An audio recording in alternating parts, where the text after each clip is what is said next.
What if fear isn't just something you feel, but something you were trained to obey?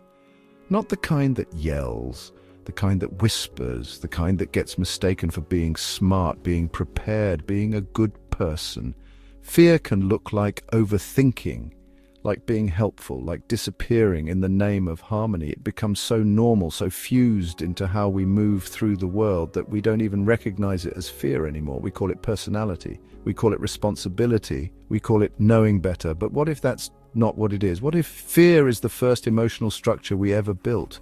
Before we had beliefs, before we had a self, we had fear, not the emotion, the architecture. Fear begins when awareness touches resistance, when something pushes back, when we realize the world has edges and those edges can hurt. That moment creates a split. How do I stay safe? How do I stay loved? What do I need to hide? That's the blueprint. And we start building. We build a version of ourselves that fits the conditions. We learn what's acceptable, what's too much, what needs to be toned down or polished up. We internalize the cues, spoken or unspoken, that tell us who we need to be. And from there, fear no longer feels like fear. It feels like truth. We don't question it because we've mistaken it for identity. But identity shaped in response to fear is not identity, it's adaptation. And that adaptation often becomes the script we live inside, a script written in the language of fear.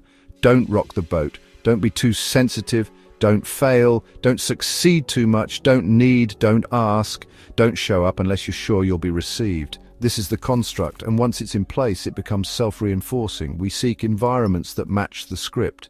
We enter roles that confirm the belief. We recreate relationships that mirror the original wound. Not because we're broken, because we're conditioned. And fear is excellent at creating conditioning. One of the first things fear teaches is control. If I can control the variables, I can avoid pain. If I can anticipate, adapt, predict, then maybe I'll stay safe. Maybe I won't be blindsided again. But control is never just about circumstances. It becomes about people, about outcomes, about the self.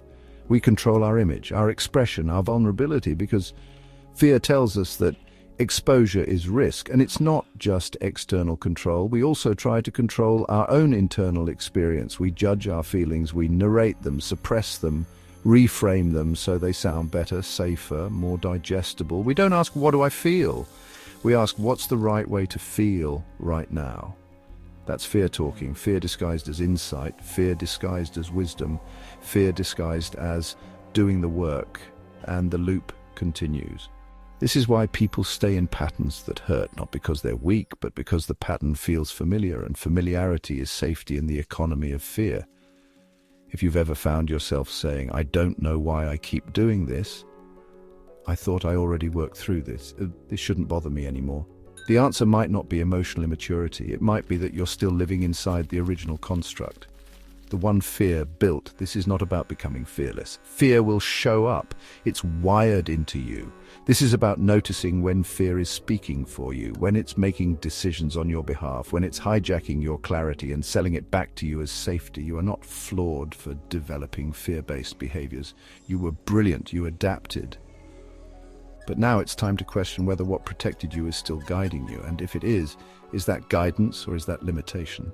This series is about seeing fear clearly, not just where it hurts, but where it hides, where it controls quietly, subtly, and with what looks like good reason. We'll explore how fear gets baked into identity, into roles, into love, into meaning. We'll talk about why so many people feel stuck, not because they're addicted to chaos or failure or self-sabotage, but because they're loyal to the structure that kept them safe once. I'm not offering a 5-step solution, I'm offering a mirror.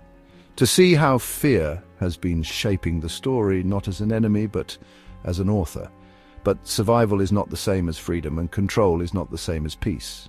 You get to write something new, but you can't do that until you see what you've already built and who you became to survive inside it. This is the beginning. Stay curious. Keep watching.